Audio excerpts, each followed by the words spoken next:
All right, everyone. Good morning. Let's get started here. So before we jump into our next algorithm, I do want to revisit our previous script to mention a couple things to you. So one of them is when I was, I ran this script when I was developing it, and I noticed that when I was looking at the variable importance, it was pretty much the same as the magnitude of the coefficients. And then when we did in class, it was not. And I wasn't sure why that was the case. So I went back after class to the script and I noticed that in my complete code, I had a piece of it that I forgot to write in class with you on the partial side. So if you open the 11 ElasticNet project and you're looking on your partial script, if you look here on your outline, on the final spec chunk, I forgot to show you this. So this is what we did. I forgot to add here on the script the set engine GLM net. So what happens is if we do not set the engine to GLM net, it does a default linear regression, which is just an LM model. So no penalization at all. And that's why we were getting different coefficients than the variable importance that we were getting on the variable importance plot. So just make sure you add the pipe here in the set engine GLM net, and that would have fixed it. Also, something else, I went back, I was thinking about the results that we got. So I just want to have a follow-up conversation with you here, that we're going to make another change in the code, but I'll let you know what that is. So I have here a few follow-ups. You don't have to copy this. It's just for us to talk about. So in class, I believe, at least on my side, that the best hyperparameter values that we got were a mix of 0 and penalty of 0. If you think about it, a mix of 0 is a purely ridge regression, right? So if it's 1 is purely lasso, if it's 1 is purely ridge, and anything in between is a mix. We were getting a mix of 0, meaning that it was a ridge regression. And if we remember on the ridge regression over here, so we were talking about let me launch this. So this is the ridge regression L2 regularization, which what penalty is really this lambda. If this lambda is 0, it means that L2 is 0, and it means that you're just doing a linear regression without a penalty. So in class, we were getting a result of 0 mixture, 0 penalty, which means we were just doing a linear regression without any penalty. And that was, I was thinking about it. I tried a few different approaches, and I got to the conclusion that we were limiting our results because of the grid. And I want to show you in this exercise one different way of creating a grid. So if you come here, so on your outline, if you go on training, you go on hyperparameter, so B hyperparameter tuning. This is what we had. This is the code that you have on your side where we did a crossing of penalty levels going from 0 to 1, or I think we had more here, 0 to 100, I think, by a certain amount, and then mixture, we had different values here as well. I think it was 0 to 1 in 0.1 increments. I played around with this. You don't have to change this part of the code because this is not going to change for you. What I do want to change is the following. So one of the packages, so this grid that we did in class using the crossing function, this was just like a handmade grid. There is a package in tidymodels called dials, which is a package that helps us to create grids, which we did not use functions from that package here. But then I was looking into that package. It has a function that's called grid regular, that you just give here the function that is associated with your hyperparameter that you're tuning, and you give levels. So here I'm saying that I want 50 levels for penalty, 10 levels for mixture. and it does a grid for you. The difference here is that it creates a grid that is more, well, I guess I can just run this and you can see what that does. So I'm gonna just show the plot and then I'll come back here in case you want to catch up with the code. So the plot of this grid looks like this. If you notice, one difference from our previous grid is that we have equally spaced points all across. Here, when we use the function grid regular from the dials package, which is part of tidymodels, and we give these functions here of what parameters we are trying to create a grid for, it understands that especially here for I guess for penalty, there's going to be more chances of finding a penalty level in these initial levels of penalty rather than at the very high levels. So when we were doing a fixed equidistance grid, we were basically missing a lot of, so we were doing, I think it was 0 and then 0 0.1, 0 0.2, 0 0.3, and so on. So by doing this other approach, it is creating more points on this grid closer to a penalty of 0, which you're going to see in a second makes a difference in our case. I mean, we could have created this type of grid without using these functions. We could still create those with a crossing, right? It's just that on the sequence that we gave here, it would probably have to be smaller or smaller steps on this by here, or it would just have to be, you know, by hand, we would just type out those numbers. So I just want to present you this function here. So using this grid regular function that creates a grid based on the penalty and the mixture functions here that are based on what algorithm we're using, in this case, ElasticNet. That's why we're giving penalty and mixture. And then just how many levels we want for each one of them. So 50 for penalty, 10 for mixture. And this is how it looks like. I'm not going to rerun the whole exercise, but if you were to do that, you will see that our best hyperparameter values are going to be somewhere in this very small penalty that before we did not have. We were jumping from 0.1 to 0.2, and then you're going to see that the best model is going to have like a 0.06 penalty as the best, or something like that. So just wanted to bring this to your attention and show you here. Again, you don't have to rerun now, but I just want to show you on my output how things look like in the end.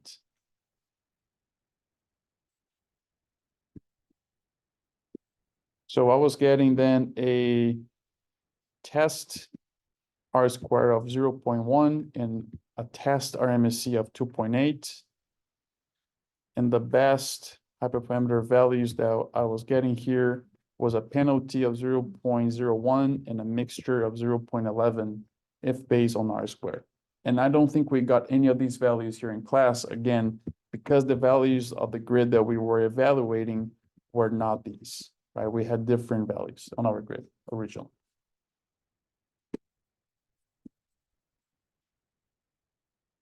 In the end, I don't think this changed our variable importance. It was still like minimum temperature in September, solar radiation in September, maximum temperature in September, and so on. So there's a lot of variables from September coming up on top.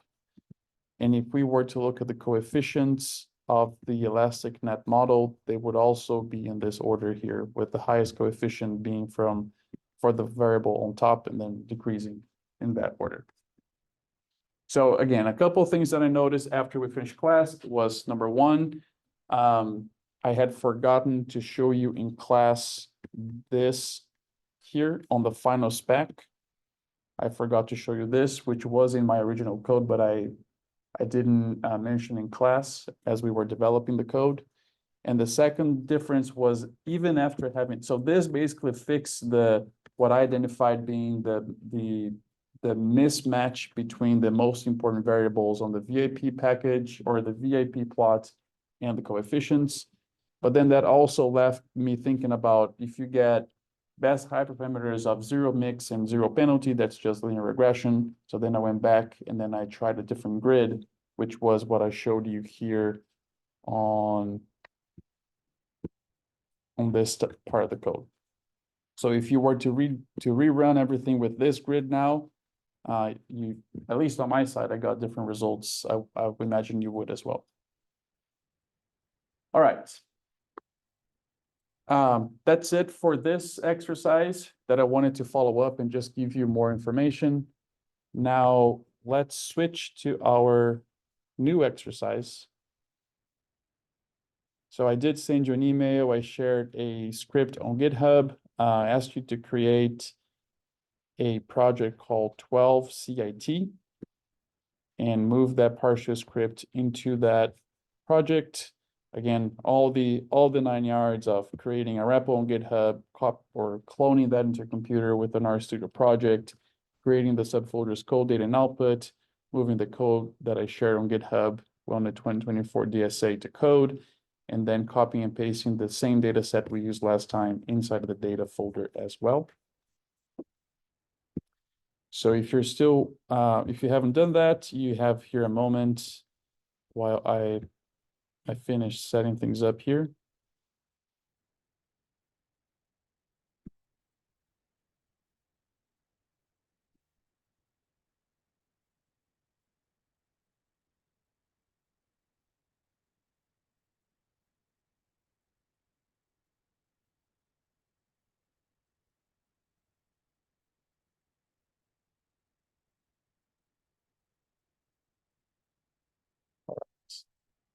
So we're going to go through some theory first about the new algorithm that we're going to be training today. And then also I will be introducing to you a few different options within tidymodels that we did not see the first time around. Now I'm going to start bringing a little bit more complexity to that workflow. All right, so if you launch your partial script, let's get to it. So today our goals are going to be to understand how a conditional inference tree algorithm works, understanding what goes behind the scenes. Then we're going to actually implement that algorithm with our same data set. So we're going to be doing those machine learning framework steps of pre-processing the data, training the algorithm, and evaluating model predictability.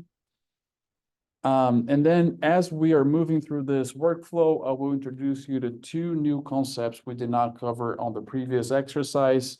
One of them is going to be iterative search. So instead of using a fixed grid to do the search, we're going to use the iterative method of doing that, one of them.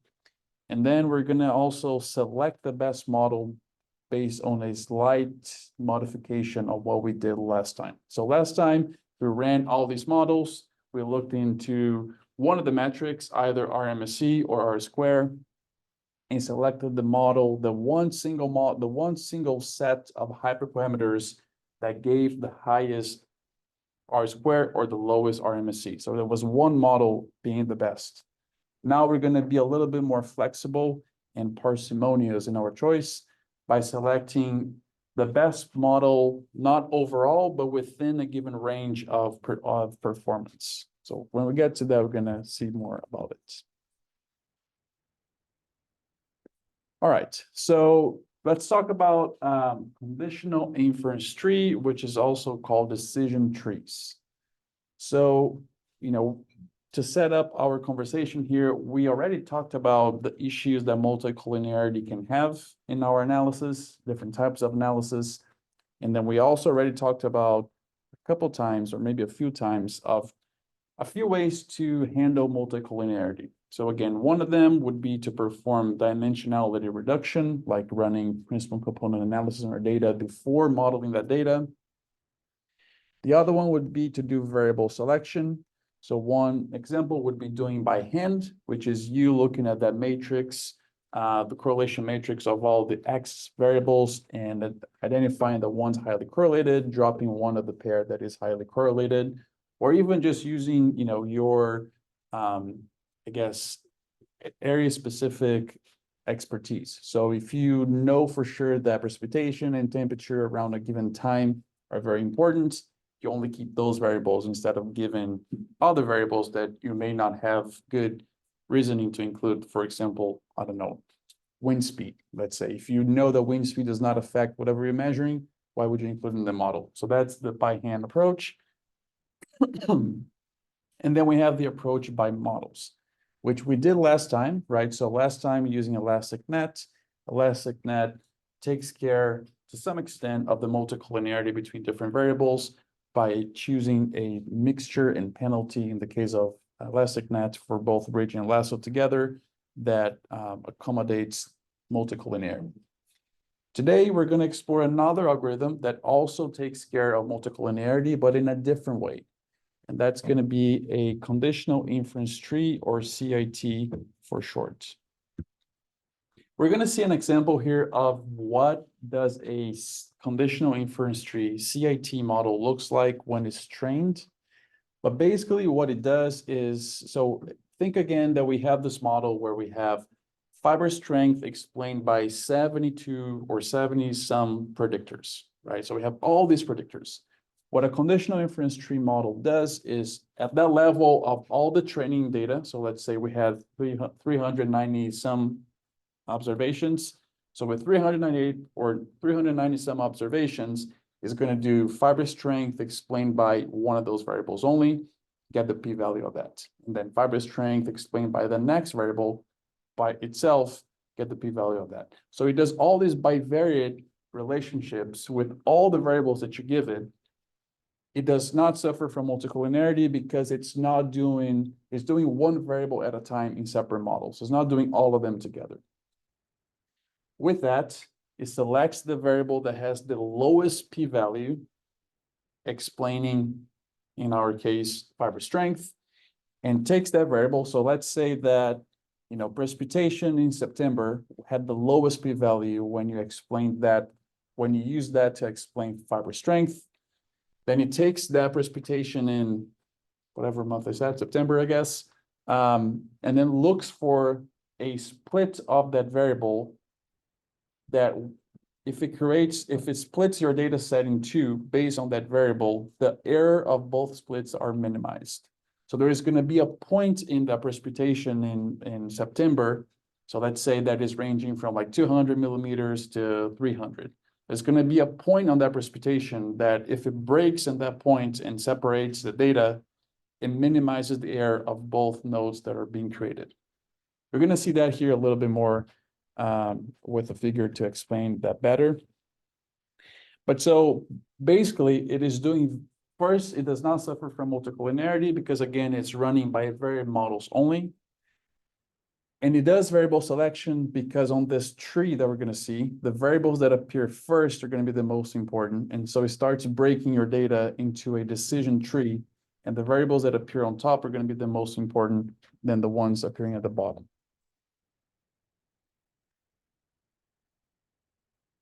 Okay, I think I'm just saying all that. And so let's say it has the whole data here on top. It does all those bivariate relationships. It selects one of the explanatory variables because it's the most important to explain at this level, finds a binary split and splits into two nodes. Now we repeats that process again on the two nodes. The difference now is that instead of looking at the overall data that we had initially, now it's just looking at the subset of data that you have on each one of the nodes. So let's say that we started with 390 observations on top, and then it chooses a variable, it breaks that, then each one of these two nodes have now, let's say, 300 observations here, 98 here, right? So they are a subset of the total. So now it's broken down.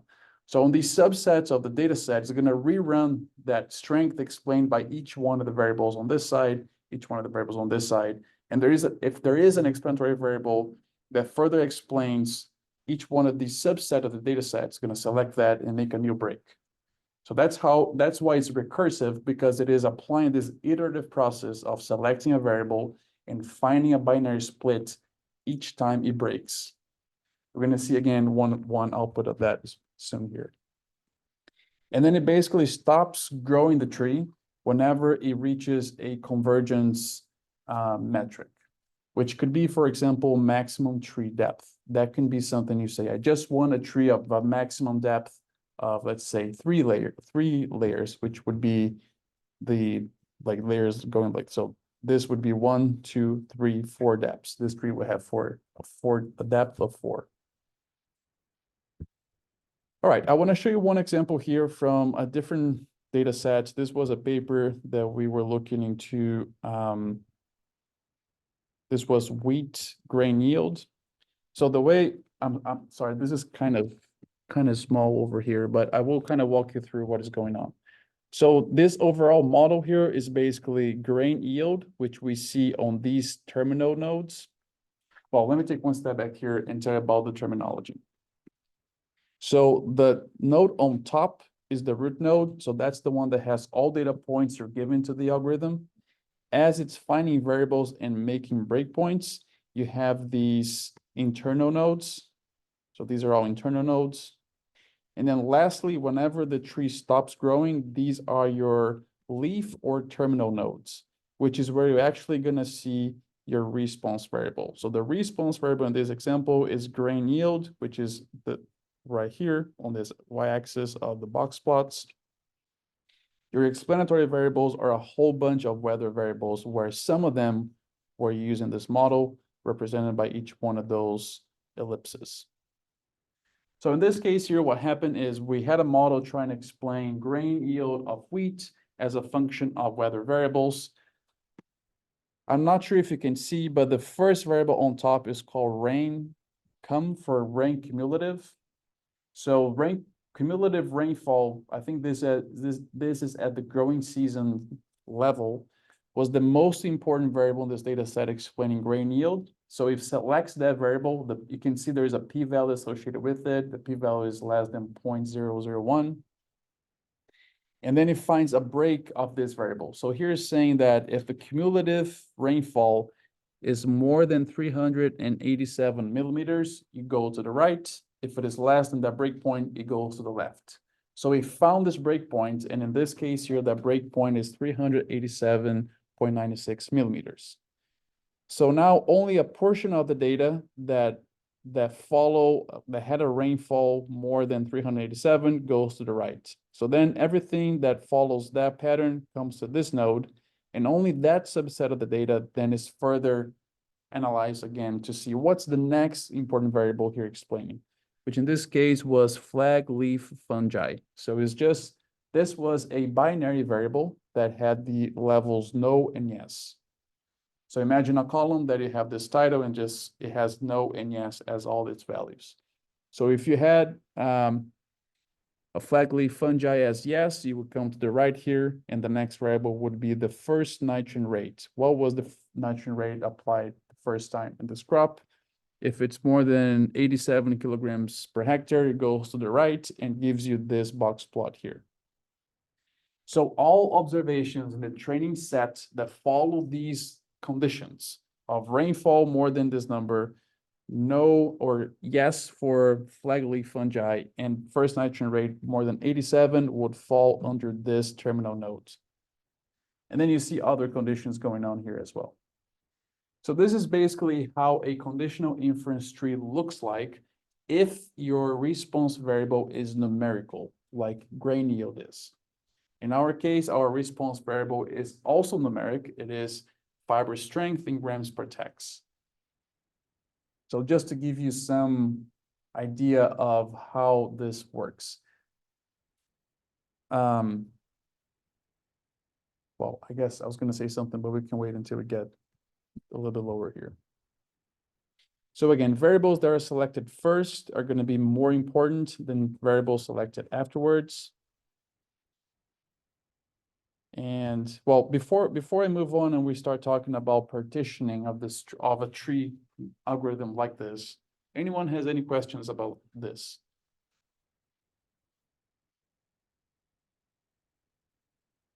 All right, I don't hear it. Yes. Is it the same as recursive partitioning that we is like conditional inference tree the same as recursive partitioning? So, I mean, so the question is if this algorithm is the same as recursive partitioning. So we are doing recursive partitioning, but I guess I'm not quite sure of what you mean by that. So as if you mean just like partitioning in a recursive manner, we are doing that, right? But I don't know, perhaps that is an algorithm specific that you worked. For example, I have tried to use one of these partitioning methods with my data once, and it was called recursive partition. Mhm. I was trying to confirm if that and this conditional inference tree was at the same time algorithm, but like we're saying, Yeah. it could be different as well. Yeah, so conditional inference tree uses recursive partitioning as part of the algorithm. But yeah, I mean, I guess you would have to check the difference between what we're doing and what you were doing to make sure they're the same or not. So one, just to give you an example, and I guess it helps to explain that. We're gonna be using the package partykit to do this, which uses one of the criterion that it uses to decide how complex the tree is gonna be is p-value. So it basically looks at this p-value here of the variables. So for example, that is a hyperparameter that we can set. So if you grow a tree with a p-value with a p-value threshold that's very high. So let's say 0.1, 10% p-value. Any variable that has a p-value association with your response variable equal to or less than 0.1 is going to be included in this tree. However, you can make your tree less complex by making your p-value lower, right? So to making your p-value threshold lower. So if I say a p-value threshold of 0.01, it's only going to allow a variable to get into the model if it has a p-value in that association with strength less than this, right? So imagine that if I use a p-value of 0.1, 10%, maybe I have a tree with like 10 layers. And if I use a 0.01, so 1%, I have one with 3 layers, right? So this is one of the things we're going to be fine-tuning here today. And I say that because partykit uses p-value as the variable, as one of the hyperparameters to whether allow or not a variable to get into the model. There is a different package in R called rpart, which is also used for this, is also recursive partitioning. Is very similar to conditional. It is also a conditional inference tree algorithm, but instead of using the p-value of that association, uses the R squared as the metric. So it changes a little bit. If you run the same data with both algorithms, you may get a slightly different trees because they're using different metrics. So that's what I was saying. If you know, to make sure that your algorithm was doing what we're going to be covering today, you have to look for some of those specificity of the algorithms.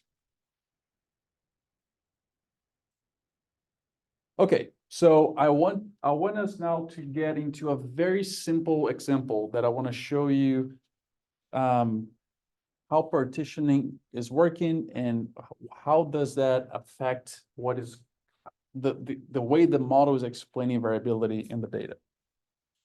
So I want to bring a very simple example where we just have a y variable that it doesn't even have a name, it's just named y, explained by an x variable. And let's say we run a conditional inference tree model on it and we get this output.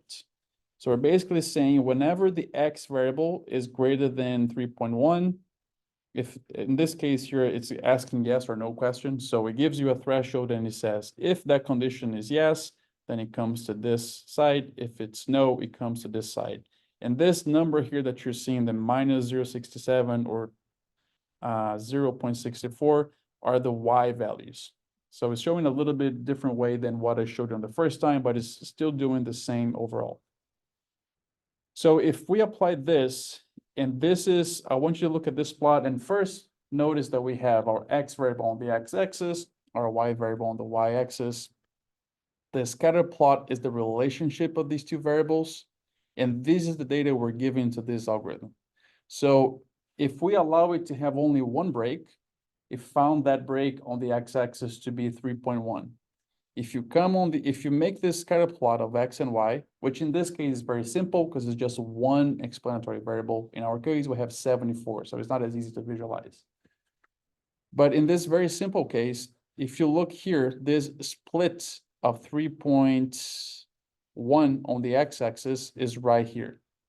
So basically, what the algorithm is doing is partitioning the data right here. Whatever is on the left, it goes on one side of the tree. Whatever is on the right, it goes to the other side of the tree. As you can see, having just one break, so a tree that only has one break is not being able to really fit this shape, right? You're just creating two groups here where one is going to be higher, one is going to be lower, but it's not really showing you this shape because the tree is very simple. But that's what is happening on this tree here. Just one break. And this value here is basically the mean of each one of these groups. So it will be here and would be there, the mean of those two groups. All right, so what if now we allow this tree to be a little bit more complex? So let's say I allow it to be a deeper tree. I allow it to have more vertical layers here. So now we see, and because again, we only have one explanatory variable, so just one x, it is using that same variable to make consecutively more breaks, right? In our case, we're giving many x's. So we may use the same variable, but it may also use different variables because it has that option. In this case here, it does not have an option of using a different variable. It's all x everywhere. But all these conditions here and all these breakpoints, so 3.1, 3.7, 5.5, 3.2, and so on, you can plot them, and this is how they will look like. So each vertical red line we see here is one of those breakpoints. So it has been able to more closely match the complexity of this line because you're creating this bin, more bins here. Imagine each terminal node being a bin. So this first bin here is that all the observations within this first bin are all the ones that fell inside of this node and so on. So each bin here is one of the terminal nodes in that tree. Now this tree is more complex than the first one, but it could become even more complex than this. So we could have something like this that has many, many breaks. It has many depths. It has many variables here. And if we look into the scatter plot with the breakpoints of each one of the breaks, it will look like this. So one thing I want to tell you here is when we have these types of recursive decision trees, maybe I want to go back to our first plot. I think it's going to be a little bit easier to understand. So let's say this data set here, I may have had, I don't know, I don't remember exactly, but let's say I have like 1,000 observations in this data set. If I have in this last terminal node here, I have 15, so you can see there's an N below right there. So on this one, all the way to the right, there are 59 observations that matched all these conditions. So rainfall greater than this, yes to fungicide or to fungi on the flag leaf, and then nitrogen rate more than 87. There were 59 observations that fell here. And this box plot is showing the distribution of those observations. Now, if I use this model to make a prediction, any observation that matches a given condition set and falls within one of these terminal nodes, the predicted value of that observation is going to be the mean of this box plot, regardless. So you can see that on this box plot, some observations were having a yield probably close to 8 megagrams per hectare. Some of them were having close to 3 megagrams per hectare. However, the predicted value the model is predicting is the mean of this box plot. Right? So just keep that in mind because that's going to come back again when we start implementing this.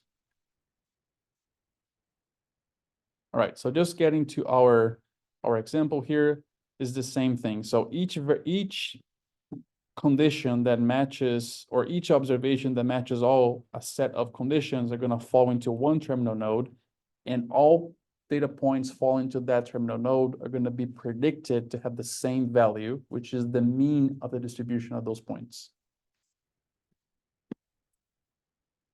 Okay, so I just showed you here on the simpler example a very simple tree with just one break, two terminal nodes, so two potential predicted values from this model, all the way from one that has, I don't even know how many terminal nodes here, that can have multiple values being predicted from this model.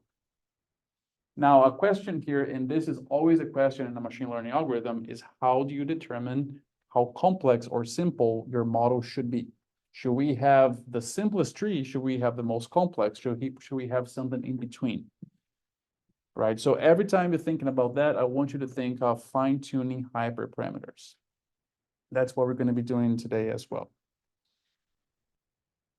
In this algorithm here, there are going to be two main types of hyperparameters. One is going to be the maximum depth, which is, again, this tree here. Each layer, each horizontal layer is one depth. So it has 1, 2, 3, 4, 5, I don't know, a lot, right? Maybe it's easier to count here. So it has 1, 2, 3 depths.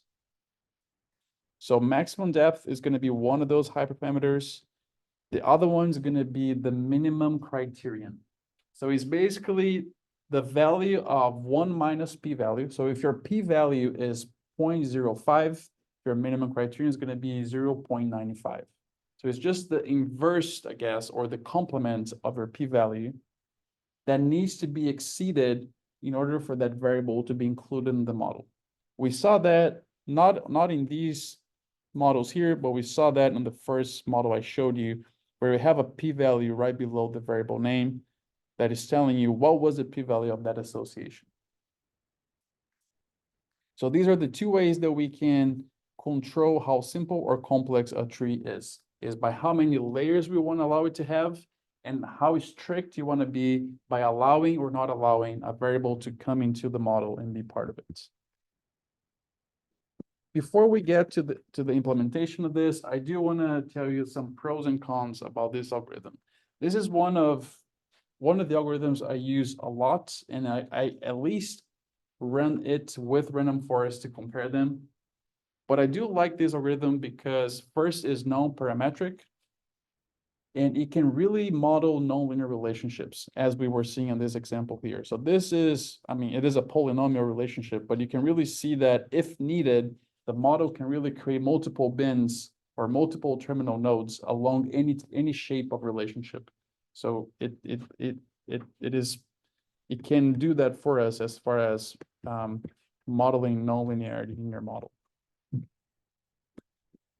Also, something that for me is a big pro of this model is that it is even though the model may be complex, but it's really easy to interpret because you do have a decision tree at the end of it, right? So you have your variables, you have conditions. If something is following a condition, you come here. If not, you go there. And it's really easy to interpret, right? It's very, very easy for interpretation, which is not something you find commonly in machine learning algorithms. Also, differently than our elastic net model, this can be used with both numerical and categorical response variables. We're not going to run a categorical response variable example, but this model could do that. So if you, instead of, strength in grams per text as numerical as our response variable, if you gave it a categorical variable. So let's say, I think we talked about this example that if I take my response variable that is numerical and I create bins, right? So I create based on quantiles. I say there is a low, I create that, and instead of having numbers, I call low, medium, and high strength. And I give that variable of low, medium, and high to the model, then it becomes a categorical model that then does classification for you. So CIT can handle both numerical and categorical response variables for us. Some of the cons that this algorithm has is that it can have a higher bias, meaning that maybe you may create a model that can be more sensitive to different samples coming in, because it creates those bins, right? So within one terminal node is giving you one prediction, regardless of what the actual value is. So it creates has higher bias than, for example, random forest, which is what we're going to do next on Thursday's exercise. And also potentially has lower predictive power for the same reason, because you're combining observations that still have variability within one terminal node and giving a same predicted value for all of them. So it may not be the highest R-square or RMSE, but it will most likely be one of the most interpretable models that you have. And that's going to be part of machine learning. You probably have seen this in papers that do machine learning is, so a lot of papers would compare like 3 different algorithms, right? So taking one that's simple and interpretable, taking one that's in between, and then take one that's very complex and hard to interpret. And then seeing how much you gain in performance at the same time as how much you lose in interpretability as well. So this would be sitting like on the left if you think a highly interpretable, potentially less predictive power model. Not always. I had different occasions that we do that comparison, and the predictability is really close to more complex, less interpretable models. All right. Any questions before we get into the coding side of it?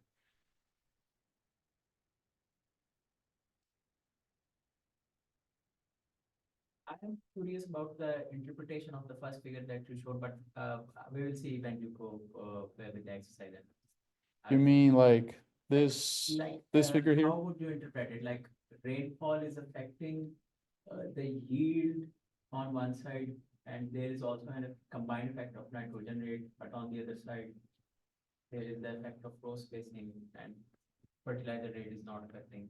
Yeah, so one way that we could look into this is look at your response variable here, which is grain yield, and look at the box plots and see. So right here, we don't have letter separation on these box plots, but I would just visually, I would say that this terminal node was the one given the highest yield, right? Because it has the highest median of this box plots. So then it would say the highest yield on this study came about under the conditions of, and then you kind of walk back. And then like the lowest yielding conditions were when, so PAWS, I think was potential available water, no, it's something with water, but I don't quite remember, but it's water availability. So if precipitation was less than the threshold and water availability was less than this threshold, you had the lowest yield. So that's how you would interpret it, is like or in this case, which environmental and management conditions gave rise to different yield levels in this study.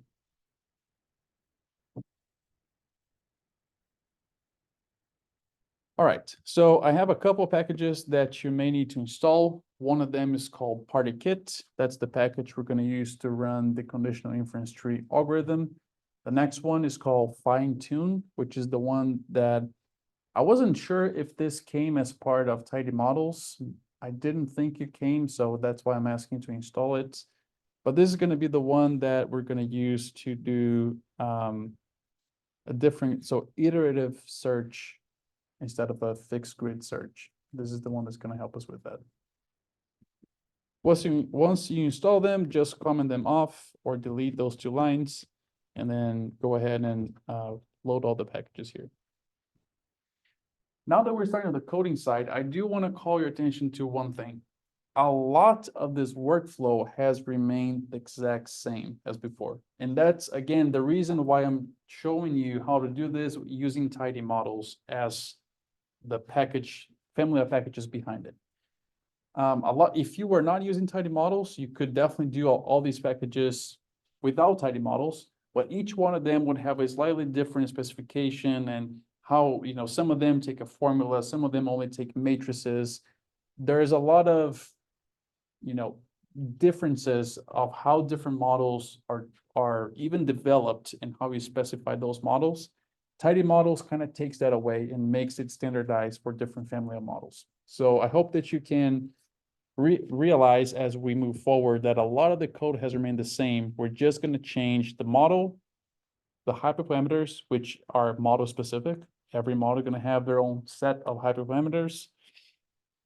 And then also the things I'm introducing new today. So doing the simulated or the iterative search on the grid, and also selecting the best model a little bit differently. Those are things I'm introducing today, but we could not use that. We could just do exactly what we did last time if we wanted to keep it simple. I'm just bringing a little bit extra complexity today. All right, so the data set is the same, nothing to change or talk much about there. Remember, 698 observations, 75 columns. I think we have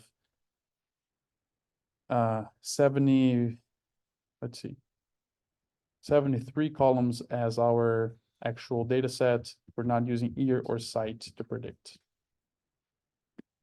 All right, so starting with the workflow is going to be very, very similar. We are gonna do the same split of 70-30, 70 training, 30 testing. I'm setting seed here, so hopefully we can reproduce our results across our computers. So make sure you run that. Nothing new there. Getting the training set on the next chunk, nothing new there, just run it.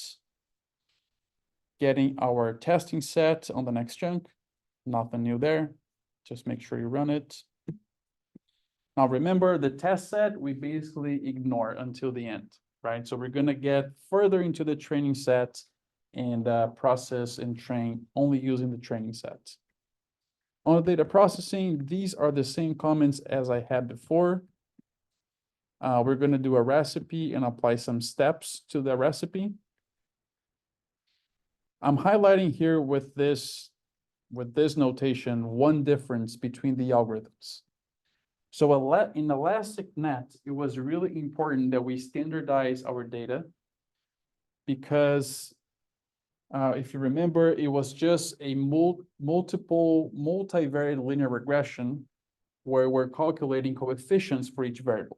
So if you allow variables that have a higher magnitude to be in the same model with ones that have lower magnitude, just that difference in magnitude would impact the size of the coefficient, which we do not want in an ElasticNet setup. Here, because these variables are really never seeing, the one X variable never sees the other X variable. It's all being by very relationships that are being trained behind the scenes. If we could, if we wanted, we could have also used normalized standardized variable values, but we don't have to. And because this algorithm is highly interpretable, I do want to see like if rainfall is more than 388 millimeters, go to the side, rather than saying if rainfall is more than 0.6 in a standardized scale, which is not going to be interpretable for us. So again, in this algorithm, we're not as worried about normalizing variables. So I will skip that part of it. So really, this is exactly the same code as we had before. What I want to ask you to do is just comment that pipe and comment that step normalize. So we don't normalize, we just remove year, site, and then any other variable that has January, February, March, April, November, December in their name.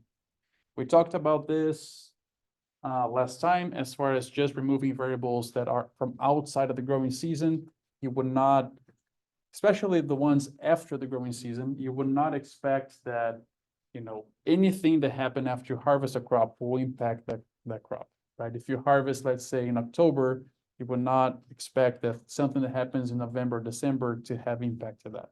So that's why we're moving November, December. And here, January, February, March, and April is just because cotton is normally planted, starting in May to mid-May, early June. So even though you may have an argument to say, well, precipitation in January, February, March, and April could impact your crop. I would agree with that. But most likely the other variables will not. So just to kind of remove all of them, this is what we're doing. That's the reason why we're removing them.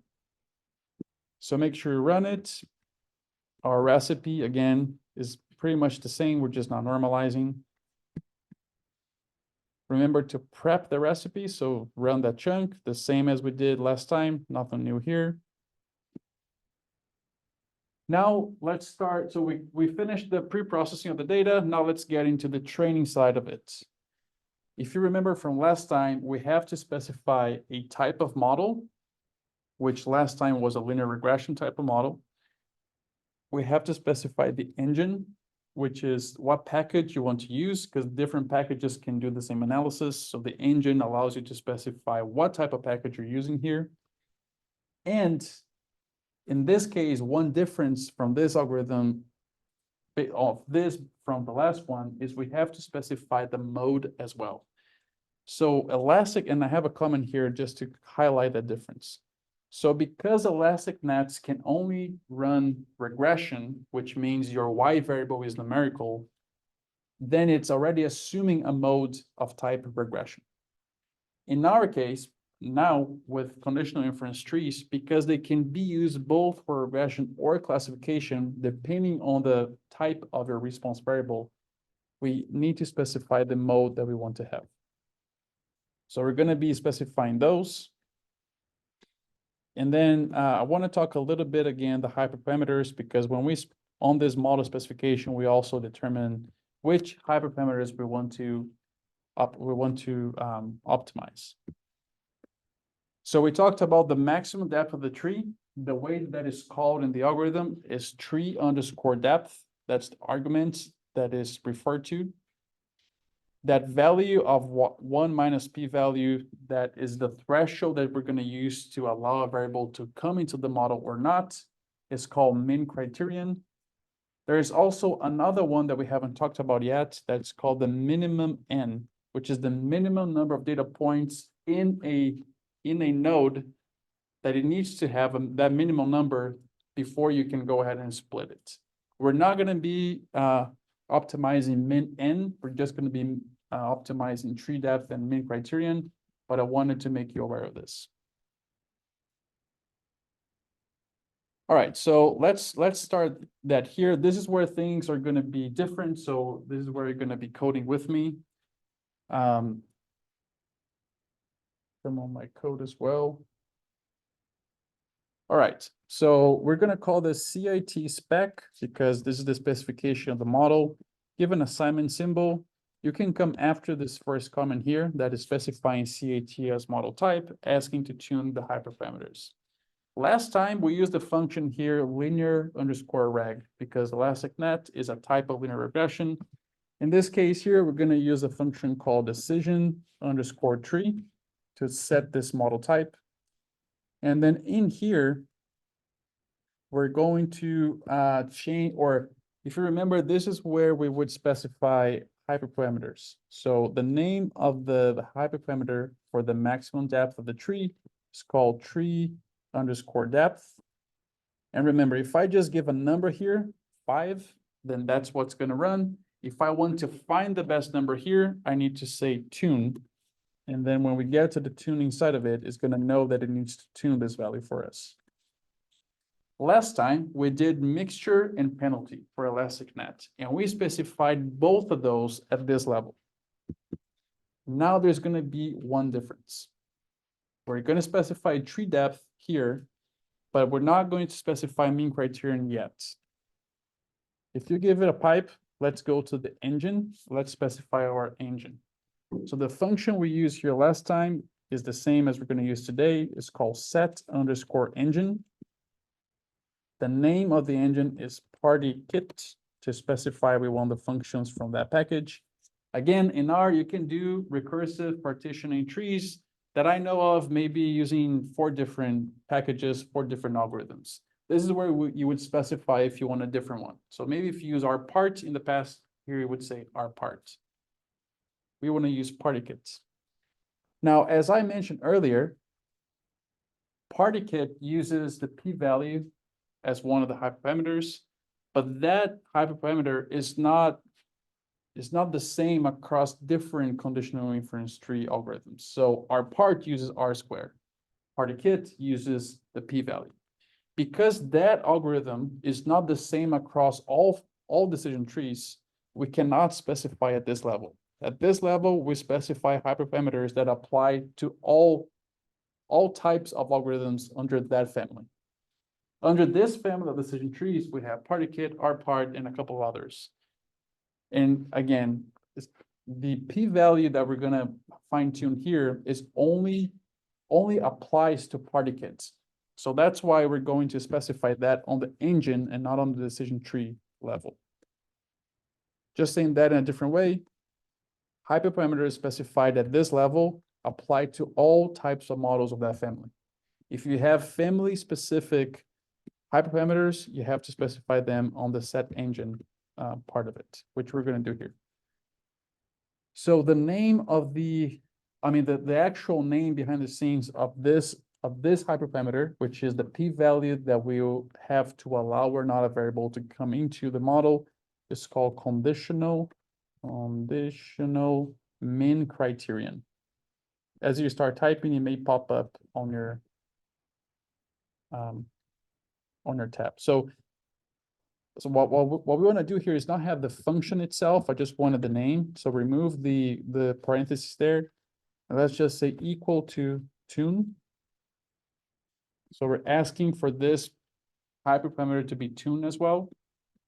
And then lastly, we want to specify the mode. So give it a pipe, come after the next comment, and let's use a function called set_mode.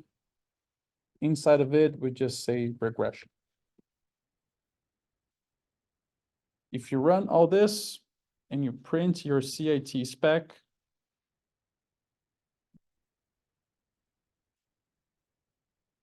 let's see. What happened? Okay, I think we may need, yeah, we may need this package bonsai for this to work. So what we can do is just come back to your setup. If I don't think you have this package, so you have to install.packages bonsai. So just do that, and after you do that, make sure you load it. I'm not going to install because I already have it, but I will make sure to load it. So install bonsai and then load that package. And that package is going to allow us to use party kits.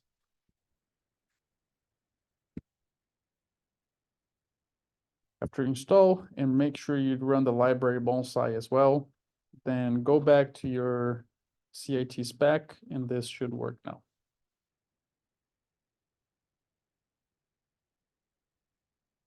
So once you do that, we're going to be seeing this. We're running a decision tree model of type regression, of mode regression, with the main arguments of tree depth that we want to tune, and the engine-specific arguments of conditional minimum criterion that we want to tune as well, using the engine party kits.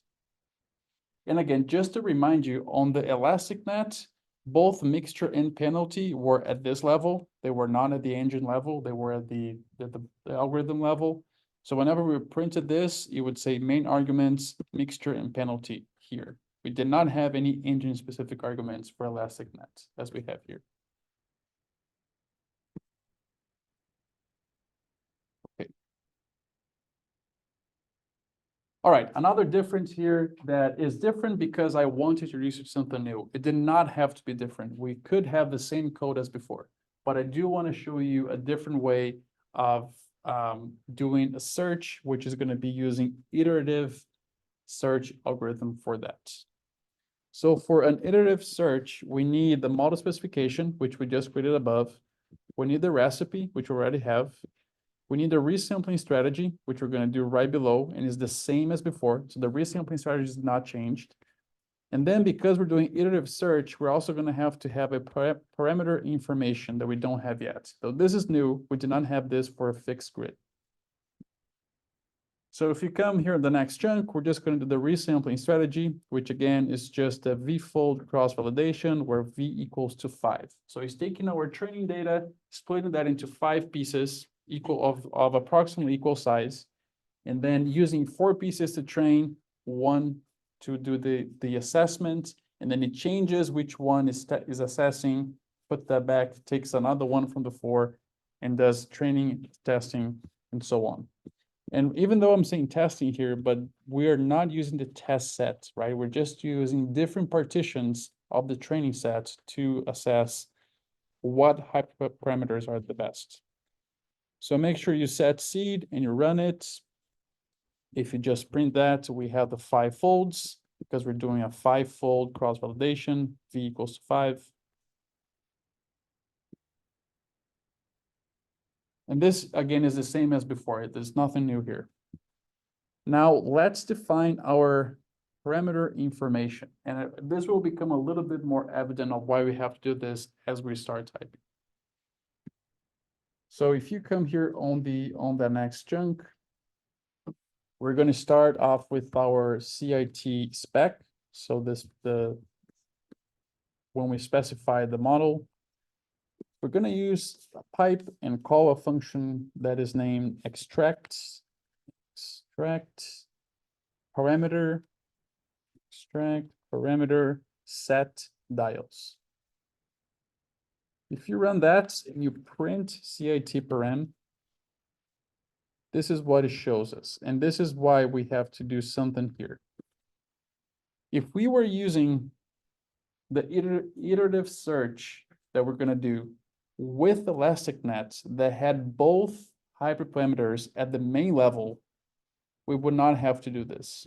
We're doing this step here because, so we're checking, we extracted the hyperparameters that we are training here from our mod specification. We see that we have tree depth, and it has this n param plus, meaning that it has some information related to it that the model is going to use to determine the levels that we'll search. For the conditional mean criterion, it says missing. And it is missing because it is at the engine level and not at the main algorithm level. And that is just, I'm not sure why it is that way, but it is that way. I wish that it wouldn't be that way, but doesn't seem like, there's a lot of reason for it to be that way, but that's what it is. So we extracted these parameters. Our goal here is to have this non-missing. We want to have some information here that is going to be given to the iterative search algorithm. So for us to create, to I guess replace this missing and actually add an n param plus here as well, you come back to the code. We're going to give it a pipe. We're going to use a function called update, which is to update a recipe. We're going to call the name of this. So you can either type or copy and paste. I'm going to copy and paste because it is right there. So conditional mean criterion, I'm going to say equals to, and then call the function that has the same name. But remember now, because it is a function, you want to give the parentheses, opening and closing parentheses there. So I'm just saying that I want to update this item using this function, and this function will basically replace this missing with some information. If you run that and you print it, now there is an n param object here specifying some of the levels that should be used for the conditional mean criterion. If you just copy here the CAT param and then you call for that object, so $sign object is going to show you what that n param plus actually has in it. So this is what it has. For the tree depth is just giving the range of 1 to 15. So this range is coming from so let me come back here. This range is coming from this level here. Whenever you say tree depth tune, it knows that it has a certain range that it should follow. So it's creating a range of 1 to 15 for us. But when we say tune at the engine level, it does not know how to treat this and how to give values for that hyperparameter. That's what we're doing here, kind of by hand to some extent. So it's using a conditional mean criterion ranging from 0 to 1 as the potential range of that. So that's all we needed to do, is just create this so the algorithm knows what range of values it should use for each one of those algorithms. All right, so let's start talking about iterative search algorithms. So today we're going to be using simulated annealing. This is the name of one potential iterative search algorithm. It is one of the simplest. It's been developed a while ago. It's not new. I think it was from the 1980s. But it's a very efficient algorithm to search a parameter space. So in this example above here, and again, I apologize for this not being larger. I don't know if that's going to help. Maybe it did. So here, let me walk you through what's happening here. So in this example of this figure, it is showing a simulating annealing algorithm being applied to a ElasticNet model. So you have on the y-axis the probability of the lasso penalty, which is the mixture hyperparameter. And on the x-axis, you have the amount of regularization, which is the penalty algorithm. So mixture and penalty, we talked about them last time. So the first iteration here you see the point. So before we had a grid, right? So remember you have multiple black points all across one of these panels. Now we do not have a grid. Now the algorithm selects one point to begin with on that parameter space. And then it creates a radius around it of potential candidates of new values for mixture and penalty. So any point that is within the red points here could be randomly chosen, and whatever it sits. So let's say if in this case here it sits right there. So that point has increased a little bit on mixture and it has decreased a little bit on penalty as compared to the first one, right? So we start with the first one, create a radius of potential candidates, randomly pick one of those candidates, which is what we see on the second iteration here, and then runs that model with that combination of hyperparameters and checks RMSE or R square. If that has produced a better RMSE than the first point, it keeps that in mind. It thinks like, okay, this is an improvement based on the first one, but let me keep exploring this space. So it goes to the third iteration, where then it does a new radius around the third point, randomly selects a point, and it keeps doing that. So for each point, it creates a radius of potential points around it, randomly selects one of them, reassess that model, and then keeps moving. In a way that it keeps in its memory what was the best hyperparameter combination that it had, even if that's not the last one. But it keeps doing this walk on your parameter space until either runs out of iterations or until it finds the best combination for you out of the total iterations that you gave it. So in the end, instead of having a full grid like we had before, it's just going to walk around this space following a gradient of where things are improving and avoiding where things are not improving. So this is what simulated annealing is doing for us. I just have some text here explaining what I just said, so I'm going to skip that. And we're going to implement that right below here. So if you run setseed and then come on the CAT grid results, we're going to use here a function called, so before I think the function we used on the fixed grid was tune_grid. That was the function. And we had to create a grid. Notice that now we're not creating a grid at all. We're not doing that. We're just going to use this function that is called tune_sim_anneal that comes from that fine-tune package. We need to give it a handful of arguments here. So the first one is the object. We want our object to be the model specification. So that is in the object CAT_spec. We want to give it the preprocessor, which is the same. We had a same argument on the previous exercise where this is our recipe. So that's the weather_recipe. We want to give it the resamples argument. We also had this argument before on the previous exercise. This is the object that has the resampling strategy, which is called resampling_fold_CV. That's the one that we did above.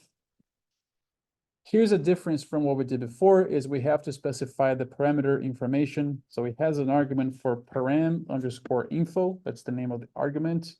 We want to give the object we created above called CAT_param. That includes the parameters, especially of that engine specific parameter that we clearly brought that out here. Lastly, it has a parameter for iter, so it's called iter, that is basically how many iterations you want to run. I want to set this to 50. This could be lower, it could be higher, it's really up to you. I want to show you here that in this case, this was run for 6 iterations. We want to do 50 of this walk here, of this walking on the parameter space.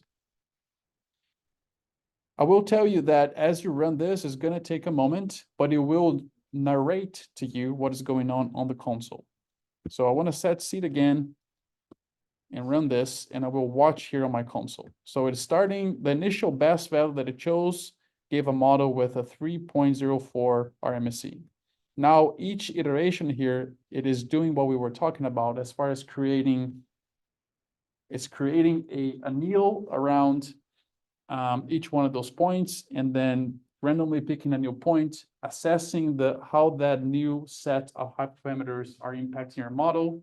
If that is creates a better model than your original one, then it will take that as the best model. If not, it may still accept a suboptimal model, as you are seeing as it's coming here. It may completely discard if it has produced a significantly worse model. I got an error. Okay, so Austin got an error. Let me ask here in Athens, did anyone get an error here? Because then it would be easier for me to see. Okay, Austin, I don't think anyone got an error, but what did you get?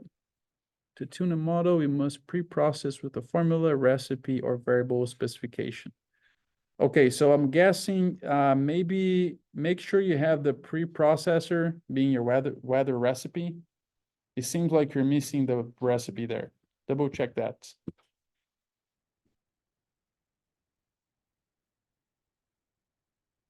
All right, so as you saw here, we have 50.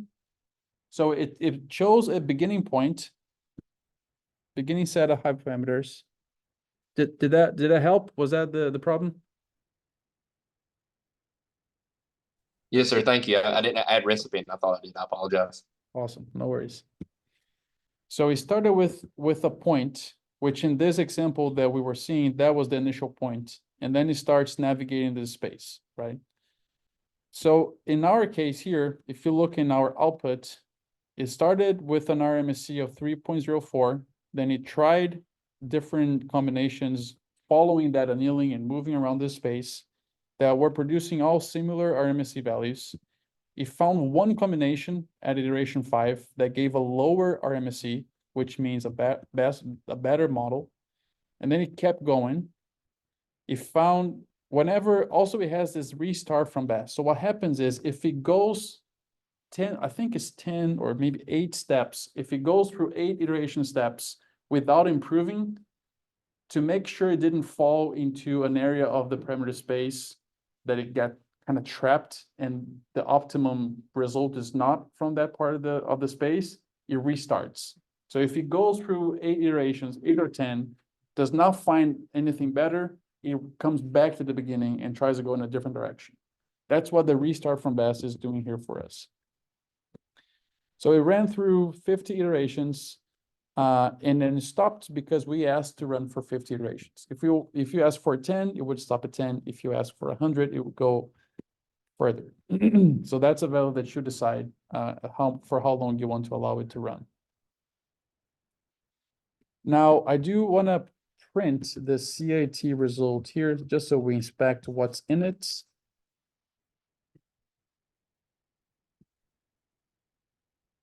So it has 255 rows because for each one of the folds, it ran 50 times, right? Because 50 iterations, and it did an iteration for each one of the folds that we had on our resampling strategy. And if we just take a look here, so if you call this object and you ask for $ metrics and just get the first metrics for us to look into. So these would be the metrics of the first fold on the first iteration or iteration 0. It would just give you those metrics. So that was a tree depth of 10, a conditional minimum criterion of 0.99. So 1 minus this would be the p-value. And then what was the RMSE? What was the R-square of that fold at that iteration? All right. So now if we just use this function that we used before, collect metrics, I'm just going to run until here so you can see. It just gives me for each combination of tree depth and minimum criterion that it evaluated. So remember, these are not values from a grid. These are values that it randomly walked through the space. It gives me a mean of RMSE and a mean of R-square. We get a mean because it's a mean of the 5 values for across the 5 folds. If you had 10 folds, this n would be 10. I made some changes to the code here that I'm not gonna walk you through necessarily. If you want to understand what differences are, you can have this script and the past class script side by side and compare. But if you run this, the way that I have this is each point that you see on this plot is one of the hyperparameter combinations that the algorithm tried. And they are connected here by the order. Because we have 50, it's kind of messy to really understand. But if you see, for example, this point right here was the point that was obtained at the 32nd iteration. That was the 13th iteration. I think the 0 started around here. And you can see how it was restarting, right? So sometimes it would come back to the best one and go a different direction. This is what it was looking like. And then we have here, I just made, so in this case, we just had two different values of, in this case, our MSC. This is the plot for our MSC, where lower is better. We only had two values of our MSC, so it was easier to just color them by factor of that mean value. So lower is better, meaning that all these models that are sitting on the bottom part here, we're creating models, models that had a lower RMSE than everything else that was tried that is in yellow. If you run the same algorithm here again, without setting seed, you will get a different plot here. You may get a different result altogether because again, this is random, right? At each step is creating that annealing, choosing a random point and going that direction. So this would be different if you run each, different times without setting seed, which does not happen if you use a fixed grid. A fixed grid will always evaluate the same pairs of values. Any iterative process will not. It will be learning as it walks along the path. All right. So the next plot here is going to be for R square. It's going to be a similar looking plot, but it is R square instead. So in this case here, the higher the better, right? So the higher here would be an R square of 5%, which is very low, but it is the best that the model was able to train. And all those values also happen when you have lower values of tree depths here. And this is just, again, the path. And the way that these dots are connected is in the order that they had of the iteration. So, the first one was 0 connecting to 1, and the 0 may be in this corner, 1 may be in the other corner, 2 may be in the middle. So that's why it's all mixed up like that. All right, so that was one difference. I do want to stop here and ask if anyone has any specific questions about iterative search algorithms, in this case, simulated annealing. Yes. Values too low, so we will achieve that value, or like when you do with actual data, can you go with that smaller value? Yeah, so Benita is asking, we got a very low R squared value here, would we use this? So again, if you, many papers in the literature would run 3-4 different machine learning models and train each one of them separately and report all of this. And then you can discuss around that as well, right? So you could say, I think the R square, so this is R square. Well, this is R square on the training, right? Well, on the training on each is the mean R square on each one of the folds that were trained. So it's not the final test R square yet, which is going to be different from this value. When we get there, we're going to be able to really see what this value is and compare with the value we got for ElasticNet. I think ElasticNet, we were getting like a 0.1 around that R square on the test. Here, I don't remember how much is going to be on the test, but I think it's going to be a little bit higher than 0.05. But it's still going to be lower than the ElasticNet, right? And I don't know yet how that's going to compare with random forest. We're going to see that on Thursday. But if you're writing a paper on this, and doesn't even have to be these algorithms, it can be really any machine learning algorithm. You could say to try these algorithms because you wanted one that was more like have a range of models, some that were more interpretable, perhaps less powerful, others that were more powerful, less interpretable, and you wanted to compare that for your data, right? So then you could definitely use this model report on your data and just add that as part of the discussion. So let's say that maybe, you know, the CIT here is giving us a very low R-square of, let's say 0.07 on the test set. Let's just think of like make that number up. And then you have a convolutional neural network that's giving you an R-square of, I don't know, 0.9. So it's an improvement, or I mean, sorry, not 0.9, 0.09. So 5% and 9%. That's what I'm trying to compare. So it is an improvement. However, it's a lot harder to interpret a neural network than it is a conditional inference tree. So it may have that trade-off as well, and that you can discuss on a paper. But I totally agree with you, 5% is really low, right? So I guess we'll see as we get to the random forest and see how random forest can handle this data set here. Any other thoughts?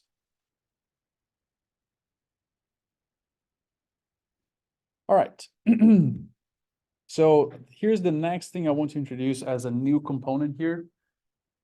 So last time we selected the single best model. So whichever model had either the lowest RMSE or highest R-square, that was the model that we selected. Sometimes that may be what you want.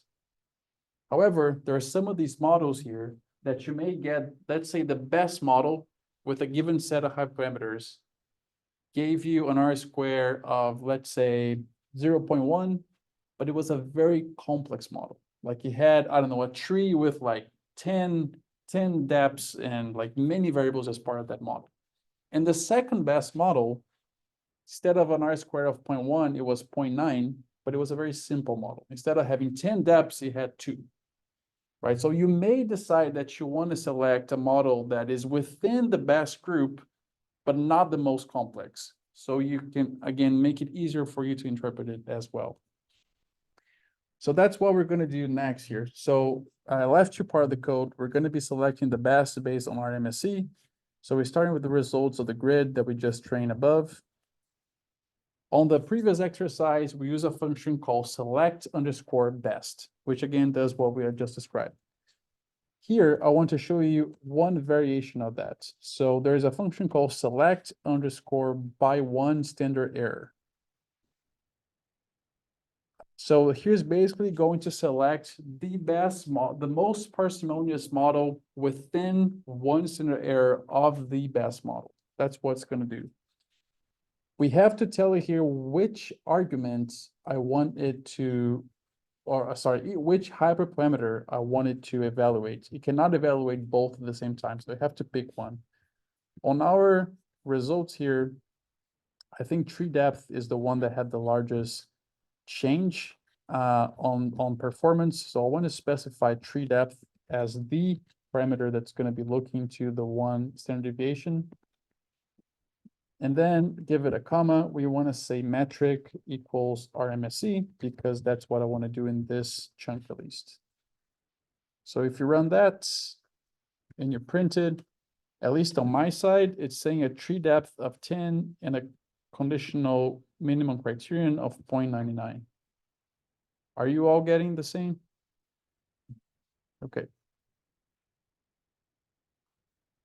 So this is what is saying us was the best model within one standard deviation of the best. I want to come and do the same here on based on R-square. So if you come to the next chunk, we're just basically going to call the same function, select_by1 standard error. I also want to give it tree depth as our argument or our parameter that's going to rank it. Use that to rank it. And then the metric, now we're going to change to RSQ for R-squared. You run that, and you print it, it agrees. So same tree depth, the same conditional minimum criterion. All right, so this point, basically, we finish training our model, right? So we found the best combination of hyperparameters, and now we're going to come and finalize the model. I left you the code here. I did not change anything. I guess I adapted the code, but you have already seen this. So we're starting with the decision tree. where I'm saying the tree depth equals to the tree depth from the best R square. So I'm using R squared to determine the best. So this value here is going to be 10, right? If I just print that, it should be 10. Then I'm setting the engine to party kit and saying the minimum criterion as well, coming from the best R squared model. So this should be the 0.99 something. And then setting the mode to regression. So if you can just go ahead and run that, that is the specification of our final model. And now all is left is for us to validate. So on the validation here, we're gonna do, again, very similar code to before. So do a last fit. And what the last fit does for us is it trains the optimal hyperparameter values on the entire training set. Up until this point, we have not done this. We were only training on folds. And we never had all 5 folds being trained together, which is what the entire training set is comprised of. So the last fit does that and then uses the predict function on the test set to give us the predictive ability. So that's what this next chunk does for us. And this has not changed. It's the same data, it's the same code as what we had on the ElasticNet. So if we run that, we get 210 rows with predictions. I want to show you here something. Let me decrease the size of my.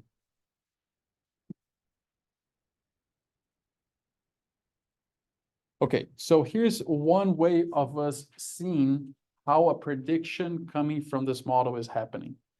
Notice that, so strength GTEX is the actual observed value, and the dot pred is the prediction from the model, where again, the dot pred is coming from the model trained on the training set. The strength GTEX are the observed values on the test set. Notice how here we have 3 predicted values that are exactly the same. That's because they're falling on the same terminal node. So regardless of what was their value here, the way the model was trained is that they're falling all on the same terminal node, which means they get the same predicted value. So again, one of the cons of this model is that it's a little bit rigid into that prediction. If we check the metrics on the test set, so we just use the final fit and collect metrics, same code as before. So here our R square is 0.05, our MSC is 3.15. So definitely if we were choosing models, this would be performing worse than our ElasticNet model. Now I left you the same code for the metrics on the train set. You just go ahead and run this. On the train set, has a lower RMSE and a higher R square, which we would, I guess we would expect. It doesn't always happen, but if it happens, it is expected. And then I left you the code for the predicted by observed plot. This is the same code as before as well. This is how that looks like.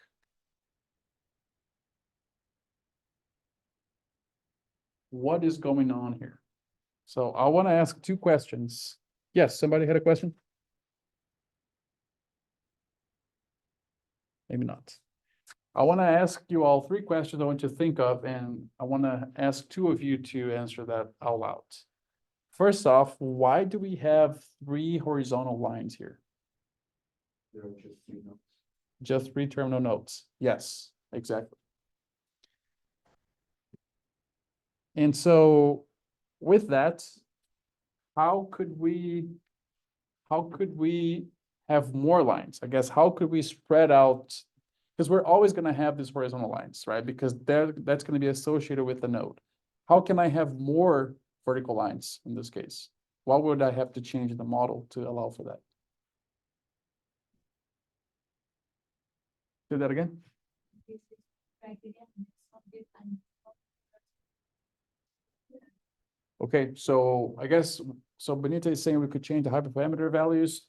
So maybe if we allow the model to be more flexible and less restrictive, it would create more terminal nodes.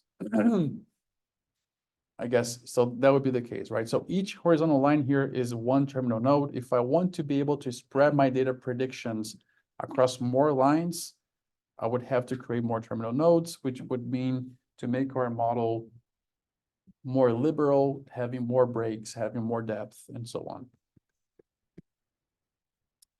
All right, let's run a variable importance chunk. This is again the same as before. I did not change this code. So if you just run that, it gives us two variables being important. So the mean solar radiation in July and the mean vapor pressure in June, and none of the other variables were important. Lastly, there's going to be one difference here that you have not seen yet on the previous elastic net model, because that model it was not a tree model. So because this here is a tree model, we can actually create a tree plot out of it. So let's do that right here. We're gonna start with our final underscore spec, which again is just the specification on how to fit the final model after we've tuned the hyperparameters. This is not the actual model fit yet, it's just the specification. So we're gonna give a pipe and call a function called fit. So here we have to give the formula again, which was strength gtex explained by everything, and we mean everything, we just give it a dot, give it a comma, break line. We need to say what is the data that we want to fit. So the data here, we have to bake the data, which again, I guess we haven't done this much, but we have bake basically means applying your recipe to a data set. So we're going to use the function bake. We're going to call the weather underscore prep. Wait. For some reason on my side. Oh, right there. Guess I wasn't seeing it. So applying the weather prep to the weather object. So the weather object was all the data set. So the whole data set with all observations without splitting. If you just run this, it basically fits that model specification to the baked data. And it gives us a model fit. For us to just, I guess, extract the fit out of this, you add a pipe, give it a dot, $ fit. So imagine if we saved all of this that I'm highlighting to an object, let's say I call that test. You would say test $fit to get the actual fit. Because we're not assigning this to an object, this is how you kind of pull that out with the pipe flow. So this is the fit independently of parsnip or tidymodels.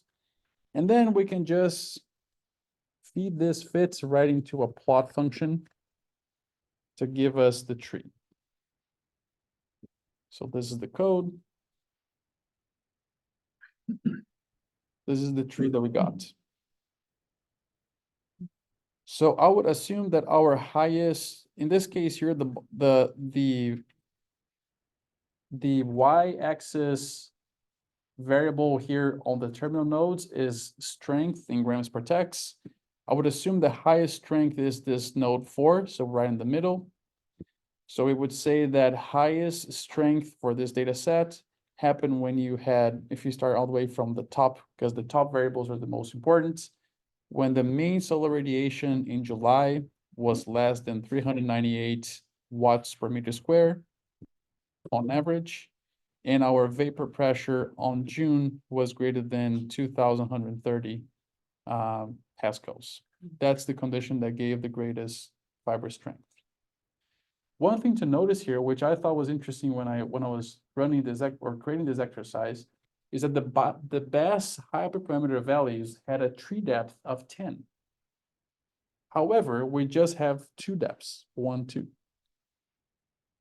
This could happen, and it comes back to the fact that this algorithm, one of the cons of this algorithm is that it can be biased depending on the data that is used for training.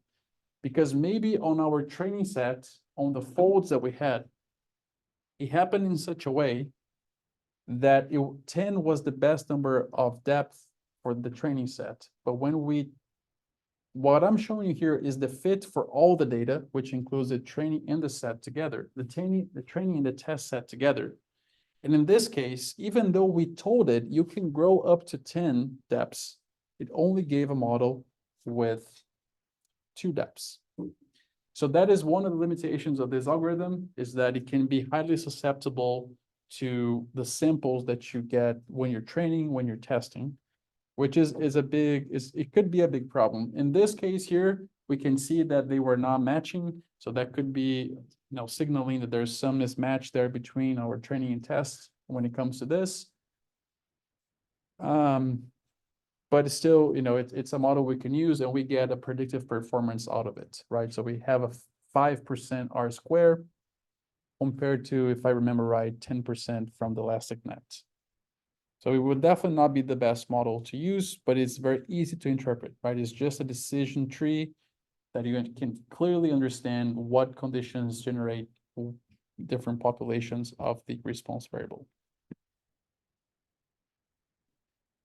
All right, I just have a very quick summary here. I'm not going to go through it, but just to highlight the differences between today. Of course, we did a different algorithm, so conditional inference tree.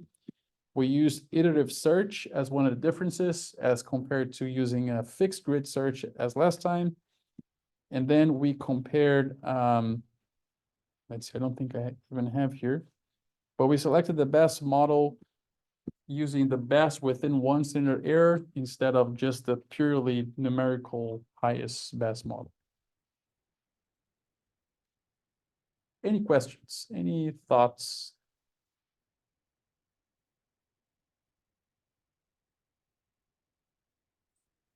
Question about that seed setting. So those numbers, those are just random numbers or those are specific?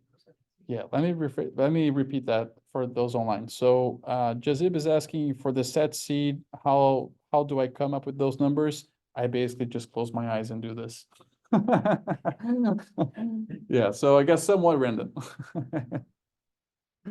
Yeah, it could be any number as long as there's something you can use there to reproduce it. Awesome. Let me take your attendance here.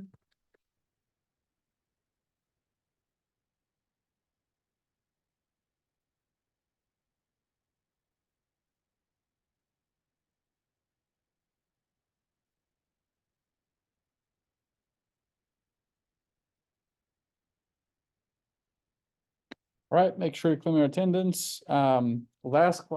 Next class will be our last class. We're gonna apply the same workflow to a random forest algorithm. There's gonna be a few differences here. The way that the algorithm is trained, or the way that algorithm works behind the scenes is different. So I think it's gonna be a nice exercise. I'm really excited to see how random forest performs on this data. I am hypothesizing it's gonna be the best model of the 3. But I guess we'll see when we get there, and then we'll talk more about it. Also, next class, I will ask you all to take 5 minutes to enter your evaluations. That's really important for me to know what worked, what didn't, what you enjoy learning, what you think we could have skipped, things like that, so I can improve for next time. So we're going to do that in next class. If anyone has any question, you can email me, and if not, I'll see you on Thursday. Thanks, everyone.